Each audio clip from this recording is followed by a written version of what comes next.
Hello, everybody, and welcome to the Spotcast. My name is Alan, and with me are James Wade. Greg Wilson. Hi. Wilson. Greg Wilson. That's his full name. And for this episode of the Spotcast, which we just recently dubbed, and Greg loves the name, we're going to be discussing the new hit film, The Hunger Games, which was just released last weekend and is already breaking records. The third biggest weekend opening of all time, just behind, which was Dark Knight and Spider-Man 3? I think it's Twilight New Moon. Yeah, you're right. Or Avatar. I'm pretty sure it's Twilight New Moon. That's really depressing. Are you sure it's not Avatar? Yeah, Avatar didn't open on a weekend. Damn it. Okay. Well, either way, this movie is breaking records. May the odds be ever in your favor. That's the thing they say in the movie, and therefore it works here. Okay, guys. I'd like to start us off, if I can. You may. With that sort of question. Okay. I think you'll both agree that as far as serious teen stories in Hollywood goes, there's a major scarcity of good films. Like, you've got Twilight and the Harry Potter series. Not they're Great films. not entirely great franchises. Sure. So the Hunger Games has come along, and it made me think: can there be a good teen movie that is also still incredibly popular, or conversely, can a movie with incredibly mass appeal, a teen movie, be good? And was this one to sort of break the mold of the serious, shitty teen movie? Or has it just sort of fallen into the same tropes as Twilight and Harry Potter and just those other teen movies? Well, Harry Potter, I'm actually a fan of. And I take offense to you lumping it in with Twilight. So I would like you to say you're sorry. And then we can move on. But to be fair, it's less about the quality of the film and more the idea behind the film. No, I get what you mean. Teens, I really do. I get what you mean. The idea of, I enjoyed the movie. yeah, I from the third movie on, I enjoyed the movies for the most part. Harry Potter, I mean, obviously. As far as Hunger Games goes, I think it's on the right track to becoming a huge movie phenomenon, like a huge theatrical phenomenon, as well as a obviously literary phenomenon, which it already is. Apparently, I don't read, but well, if the second one is as good or better than the first one, then it's going to be remembered for being a really great teen saga, and I think a lot of things can possibly follow in its footsteps or just fall flat on its face. Like, it's interesting that you brought up Twilight because those movies follow the mold of the Harry Potter movies almost to a T because they're trying to be the next Harry Potter. They're trying so hard to be the next Harry Potter, and they're not because they suck too much.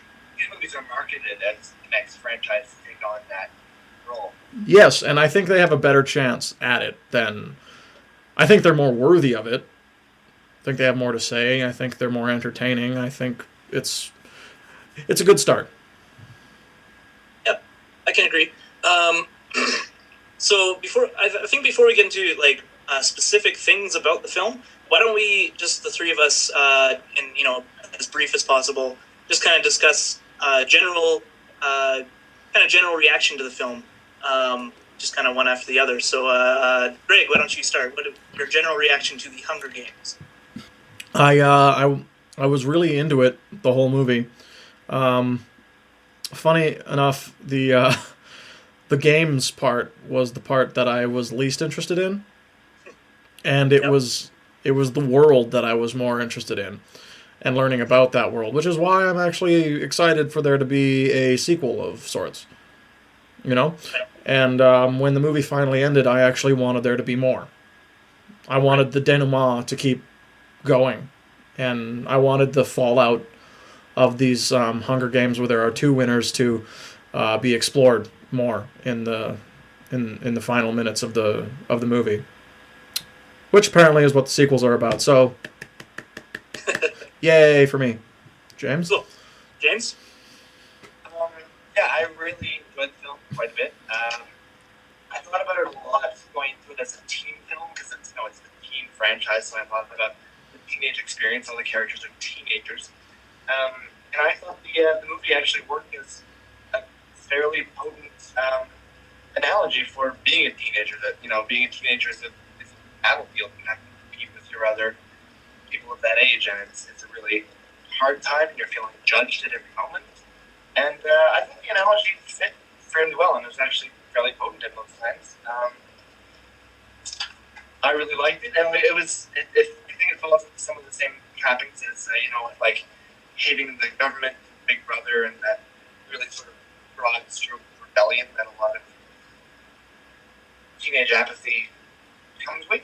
But that sort of felt genuine to me because even though a lot of the characters are sort of self-involved and every romance is the end of the world, that's what it is in that movie, and that's how I felt when I was a teenager. So it worked for me ultimately. Great. Well, I guess I'm the lone dissenter in this. Oh, good. This podcast, which will make for an interesting one, as our last ones were all of us just masturbating each other. That felt good, by the way. I can't wait until we're all in the same room. But sometimes you need a little tough love. Yeah. Well, disclaimer. First of all, I haven't read the books. I actually knew very, very little about plot going into it. Basically, I knew it was about kids fighting to the death or teens fighting to the death, and then. So I didn't really know what to expect. I knew it was vastly popular. I knew it would be culturally relevant, which is the main reason I wanted to see it. Was kind of figure out what the deal was with it. And when it started and like a lot of the stuff was starting to come to fruition, I was really excited. All the build up, all the the reaping scene was great. All the training stuff and the build up to the actual games just got me really pumped to see the actual games happen. And then they happened, and then it just all went to shit. Any like interesting element of the premise was just done away with throughout the film, I thought. There were so many things about the premise that I found so fascinating, and I hate to draw this comparison. I won't do it very often because everyone does, but the comparison to Battle Royale, which uses a very similar premise, and just for me answered all those interesting elements very well, I thought. Whereas this one just fell flat. And the only thing that I really liked about the movie, there's things that I liked, and there's obviously things I didn't like, but the thing I really liked about the movie was Katniss Everdeen, Jennifer Lawrence's performance. I thought she was wonderful. I thought she carried the movie. Without her, it would have been just absolute garbage. And I was interested in seeing where she went, but I wish there was more. And that's my glowing review. Your review, this is funny to me. I don't know. It's the same as mine. Sure. It's the exact same as mine, only when the games happened, you didn't make it through. Yeah. You didn't make it through with a positive outlook. No. That's the only difference between the things that you took away from it. And I think when you're talking, all those things that you felt about the games, I felt. Yeah. I felt like a lot of it is deflated. The movie and its concepts are deflated a lot. But I was pulled through by Jennifer Lawrence. Sure. She pulled me through to the other end, and I wanted to see more. In a good way. Right, yeah. Yeah. So, you are the flip side to my coin. Great. Well, so that being said, there's our kind of individual general opinions. Let's Is talk there about that any- comparison to Battle Royale. What's that? Let's talk about that comparison to Battle Royale for a second. Because I wanted to address that. I actually wanted to address that. Sure, yeah. I mean, it's an easy comparison to make. Everyone's doing it, but let's do it anyway because it's hard not to. Battle Royale's a rad movie. Yeah. Can I get an amen? Amen. Yeah. And I think, one of the reasons why that movie worked so well for me and this one didn't is because, this is a problem with the length of the film, I think, because you need all that build up to the games. Games were, didn't get as much time devoted to them. But because of that, I didn't know anything or care at all about any of the people fighting in the games except for Katniss and to a lesser extent Peeta. Everyone else was just people that were going to either kill or be killed. They were body bags. I didn't know anything about them. I didn't care about them at all. Whereas in Battle Royale, you actually get to know a vast... I mean, there's more kids in that one. There's 48, I think. There's no protagonists. There's a group of kids that they... Like, there's different groups of kids that they follow around at different times in Battle Royale. Yeah. Right? And there's no real protagonist until the ending. Yeah. When the ones who are alive become the de facto protagonists against the crazy Asian guy. Yeah. Well, and because of that, you get to know these characters, so you actually feel something when they, get murdered or whatnot. Whereas in this one, people get murdered left and right, and you're just like, okay, that's the last person for Katniss to worry about. And, there's stuff that I felt like I should be feeling something right now. Well, first of all, I'll just say, for those that, for whatever reason, would be listening to this and haven't seen the movie, spoilers throughout. So, anyway. Wow. Yeah. Good one.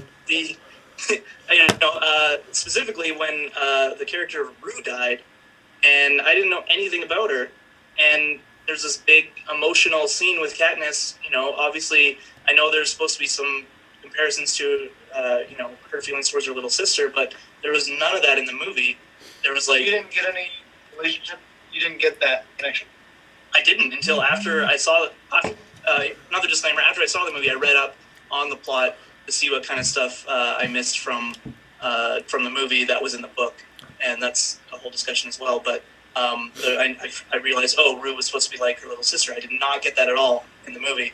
All I saw was, because the first time they interact is when she's up in the tree, and she's like, chop down that magic wasp nest, and then she does it, and then she puts magic leaves on her, and then they formulate a plan, and then she dies.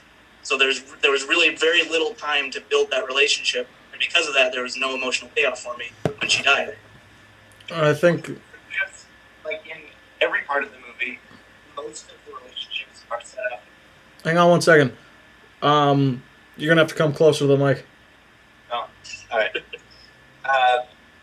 Most of the relationships in the movie are set up really quickly, and then they're gone like instantly. Everything you need to know about them is settled right in there, and in the movie, at least, maybe just because I've read the books, but everything worked really well. In the reaping scene, I got her and Gail's relationship after like 2 minutes. The only thing that signaled Katniss and her mom's relationship is what she says to her at the exact moment right when she's about to leave her, and I feel like I got everything. I got her and Rue's relationship. It was simply set up because it's boiled down to the essence of survival. So Rue helps Katniss. Katniss realizes she can rely on Rue. They work together. It doesn't work out, and Katniss pays the price, emotionally, and she takes that off. I don't know. It worked for me. I was quite sad when Rue died. Yeah, I wasn't. I just didn't care, and I didn't see any reason for Katniss to care either, to the extent that she did, where she did the whole memorial thing. That was one of my favorite scenes. Sure. It's a good scene. It didn't impact me the way I knew it was supposed to. And what you said with Gale, I actually got their relationship pretty well, but to be fair to that, they actually had a whole conversation, a whole scene where they talked. Rue and Katniss did not. I think the relationship between the trees sort of said everything I needed to know. Originally, when she was like, when she literally just pointed to the wasp nest.